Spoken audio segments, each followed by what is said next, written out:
Chapter 9. Torment. A vile stench filled the air.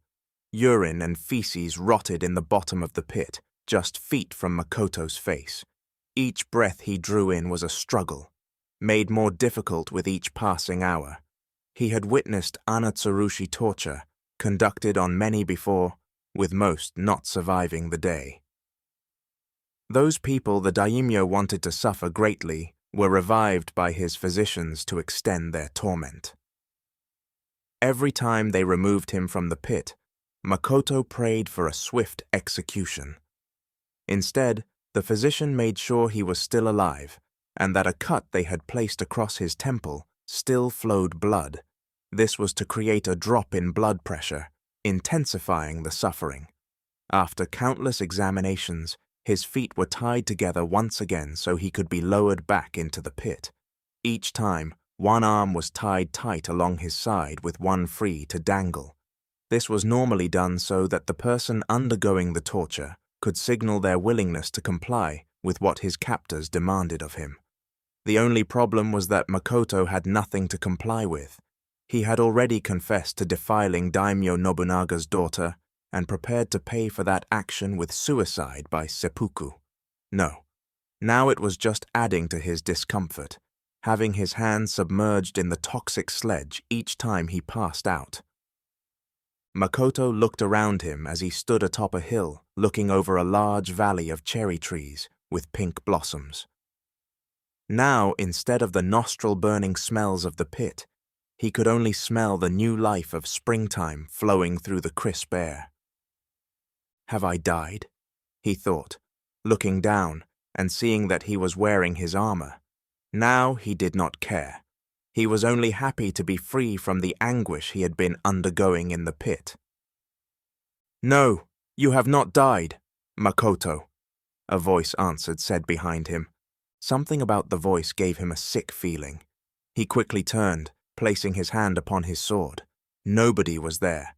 Looking all around the hilltop, Makoto spotted nothing but cherry blossom petals floating in the wind. I must be dead, he thought once again. Makoto, the voice called his name. Who are you? How do you know my thoughts? Makoto demanded. Suddenly, the beautiful cherry blossoms turned from light pink to black as they formed the shape of a man standing in front of him. The man held a sword with the same white handle as Makoto's. They looked identical with the exception of Makoto's blade having a crimson hue. Slightly startled, Makoto drew his sword, the man standing before him doing the same. Immediately stepping forward, Makoto lashed out with his sword to deliver death to his opponent, only for it to be deflected by the mysterious man. Strike after strike Makoto delivered, only to have them meet steel rather than flesh. It is almost as if he knows what my next move will be, Makoto thought. I do, Makoto. We are one. Halting his attack, Makoto stared at his adversary's familiar face. Do I know you? Yes, Makoto. I have been with you since birth. Sengo? Makoto asked, knowing it was him from the vision he had many months ago. Yes, it is I. You were on the brink of death, and that could not happen. This cannot be. From birth? How is this so? I have shared with you the story of my death and that of my lovely wife. Before I drew my last breath, I prayed to the gods for justice, and Kitsune appeared before me with their answer. Kitsune gave me the choice to follow my wife's spirit or seek retribution, but it could only be through the death of another. You, Makoto, my spirit would become that of the sword I made for you, and we would become one. But I have not died. Yes, you have.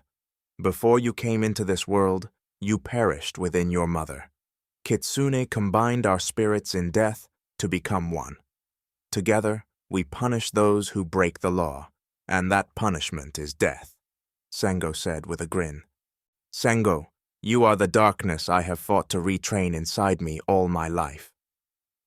Makoto realized that, for the first time in his life, he could not feel the darkness because it was standing in front of him. From the moment I accepted Kitsune's help, I ceased to be known as Sengo.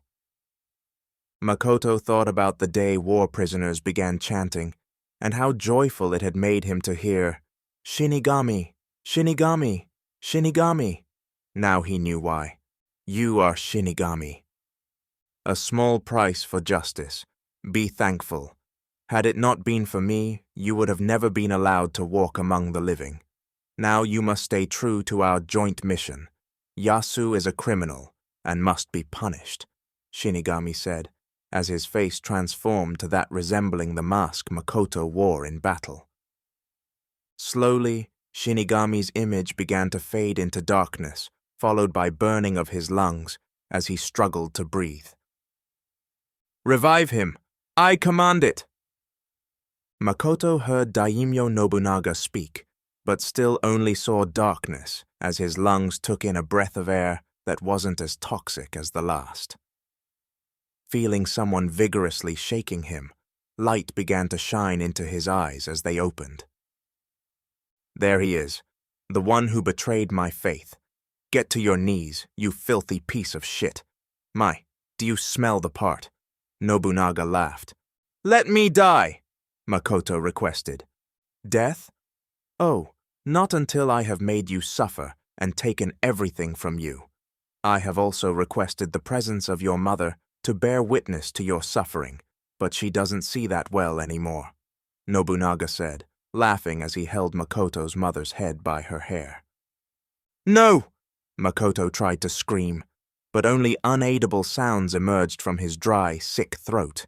He wanted to fight back, but couldn't feel most of his body from countless days in the pit. Get him to his knees, Nobunaga ordered two of his guards. With not a moment of hesitation, the two men grabbed Makoto, bringing him up to his knees, where Nobunaga held his mother's head close to his face.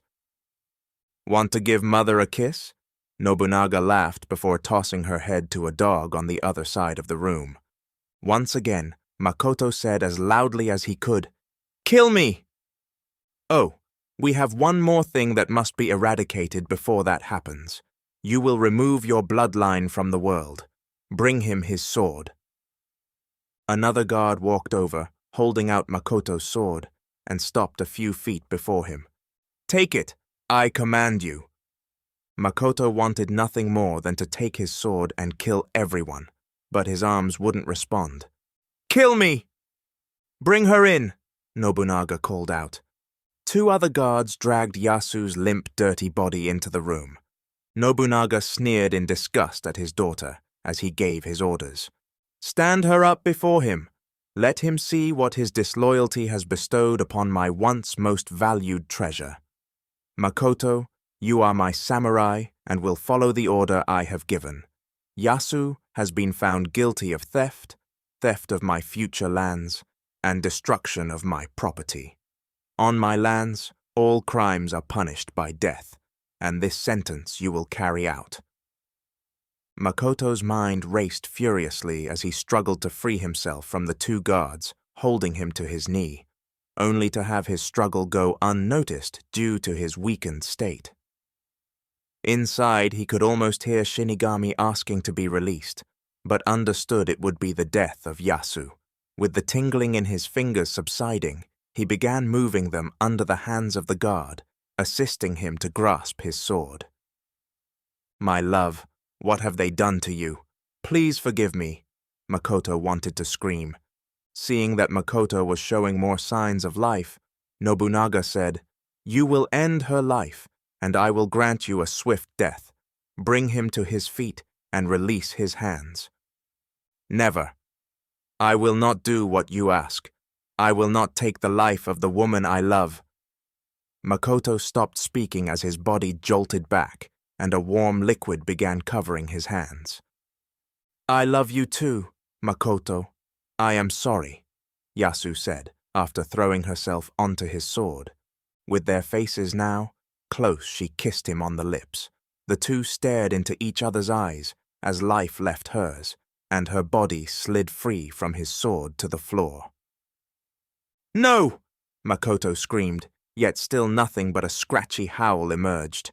Furious by what had just taken place, Nobunaga looked from his dead daughter to Makoto. "There will be no swift death for you. Take him back to the pit. Throw him in with the shit at the bottom. Even that is better than he deserves." "Shinigami," Makoto whispered, staring at his beloved Yasu's lifeless body at his feet. "What was that, you filth?" Nobunaga asked. Grasping tight to his sword, Makoto stood straight with fire in his eyes, sending fear throughout those around him.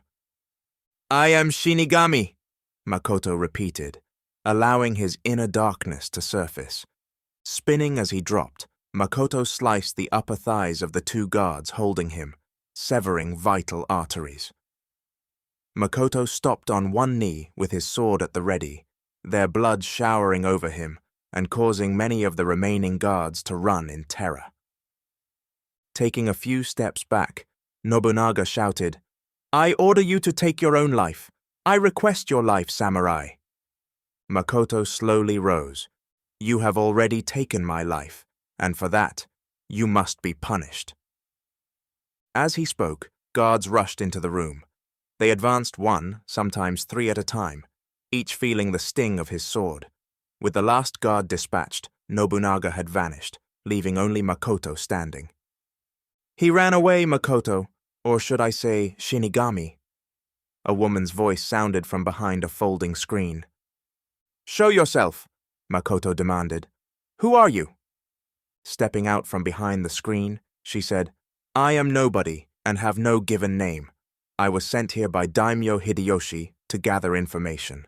Now, my time here is at an end. I offer you asylum in the lands of Daimyo Hideyoshi." Makoto studied the woman. "Why would I go with you?" "Simply for the opportunity to destroy Nobunaga and take everything from him, as he did you." Savoring the thought, Makoto looked to where Yasu's body lay underneath several dead guards. Feeling the surge of strength leaving, he knew if what this spy said was to come true, that he would have to depart without delay.